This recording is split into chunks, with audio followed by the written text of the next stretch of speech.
So y'all, in this video I will be showing you how I installed this frontal. Y'all know I can't stand freaking frontals, but I did it anyway.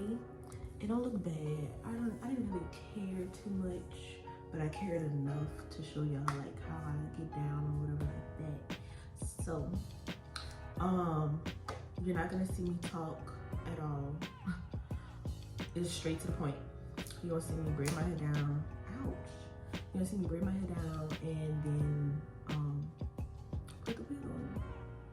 And then I'm gonna come back at the end and show y'all some flavor or whatever like that.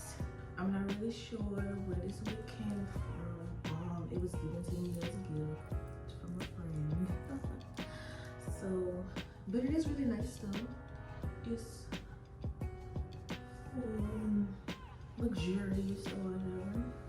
This is really cute on me though. I like it. I haven't gone black in a long time.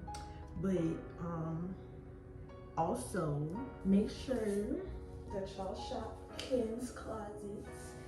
This lovely little one-piece jumpsuit thingy came from her website, so make sure that y'all shop with her.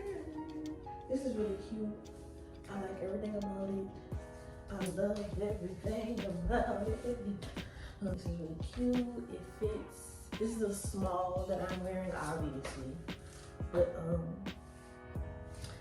shop. But this is gonna be a real quick glimpse, whatever you wanna call it, how I install my frontal. And I used any glue. I used straight Got2B, the gel and the spray. Their new glass spray or whatever. You can get it at Target for $5.99. Yeah, $5.99. I think it was $5.99. But yeah, y'all, make sure that you like, comment, subscribe. Tell your who, tell your what, tell your mama, your daddy, your sister, your brother, your uncle, your cousin, your grandma, all of them. To like, comment, subscribe, and I will be back with another one real soon too. So just stay tuned.